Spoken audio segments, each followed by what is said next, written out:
Carrie Ann. I'm the founder of Beauty Meets Boss, where our motto is to live life beautifully. And what that means is creating a synergy or a balance between your body, your mind, and your skin. And I am so excited to be partnering with industry area experts in all things body, mind, and skin to bring you educational resources, tips, and tricks to hopefully help you guys overcome some hurdles that you might be facing in those areas.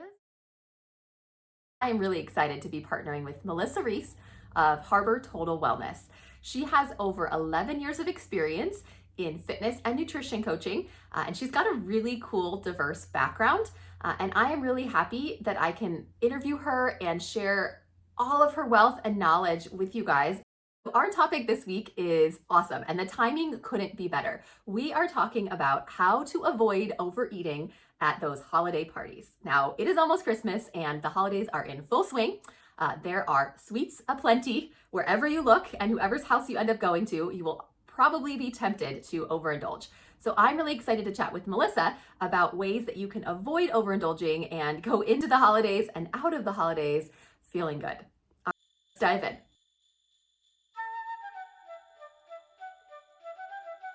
All right. Hi, you guys. So we are here again with Melissa Reese. Hi, Melissa. Thanks for being here.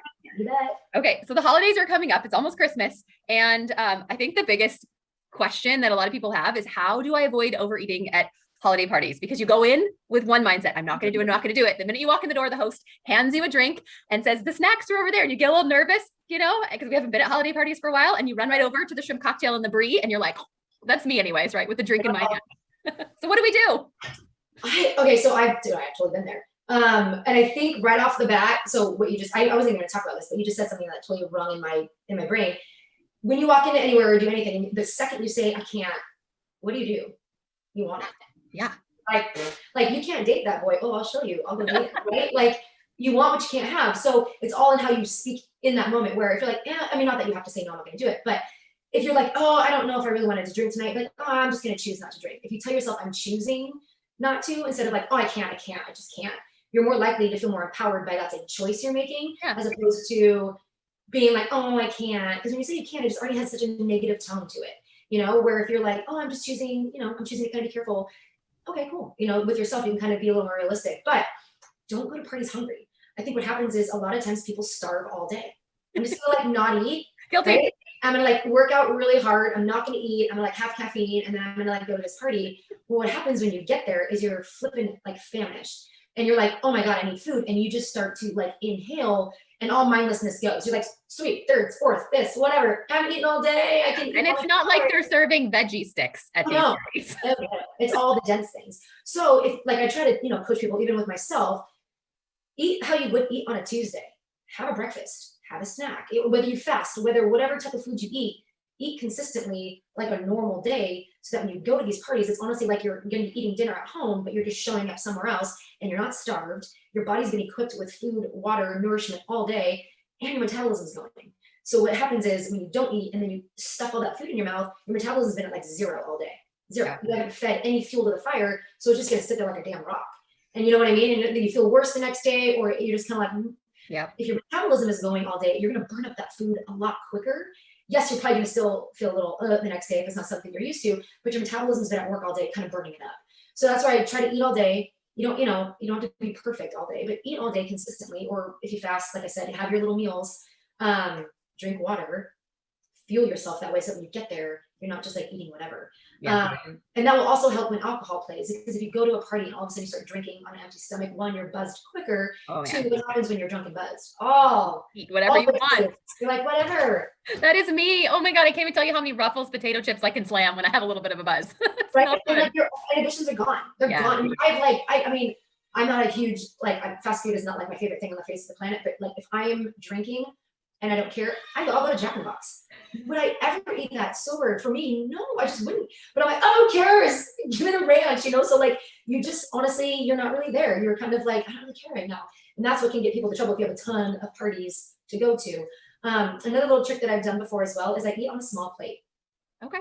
I don't eat on a large plate. You know how they have like the large ones and the small ones? I literally take a small plate and I just grab stuff that will fit on a small plate. And my goal is, when I'm eating it, is to enjoy it being mindful about it and not scarf, right? Because the more you can chew your food, eat it, socialize, all of a sudden this plate that seemed very small has taken you maybe 15, 20 minutes to eat, and you're less likely to run back for more because your body's like, okay, I'm not hungry. But when you eat in 5 minutes and you keep going back every 5 minutes, who knows how many copious amounts of calories you had because you haven't even enjoyed the food you're eating. Yeah.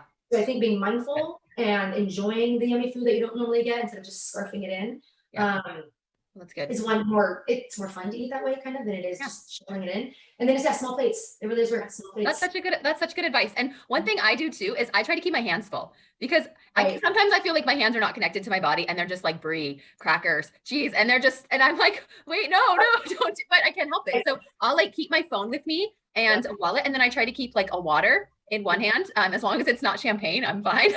Right. Then I can't eat because I don't have, and there's usually not a lot of places to put your stuff down, right? So just kind of try to keep your hands full too, right? Yeah. Oh. Those are the little ones that they seem like nerdy, especially the little plate one, but it actually really works. I mean, anything that we can do to help us get through these parties and still have fun and feel good and then come out the other side, not, in the morning waking up and starting shaming yourself for eating so much and feeling like crap and stuff like that. Drinking water too. Obviously drinking, I mean, I know it sounds like a copious amount, but at least half your body weight in ounces of water. But on the days, like if I were to go to a party and have like fun, I drink more water that day to flush, right? Because the more you pee, the more you flush things out. Yeah. So drink more water instead of not drinking water. And then if you like to work out, it's a great way to kind of like burn some calories before. But I never like associating working out with like, I'm going to eat bad, so I'm going to work out. It's more of like, if you just feel like you want to work out, go for it. You know what I mean? It's going to make you feel better 100%. And two, you're going to burn calories. So you might have a complete wash at the end of the night. Probably not, let's be honest. Calories are going to be way up here with food and alcohol. But at least you're trying. At least you're trying to want to, right? Yeah.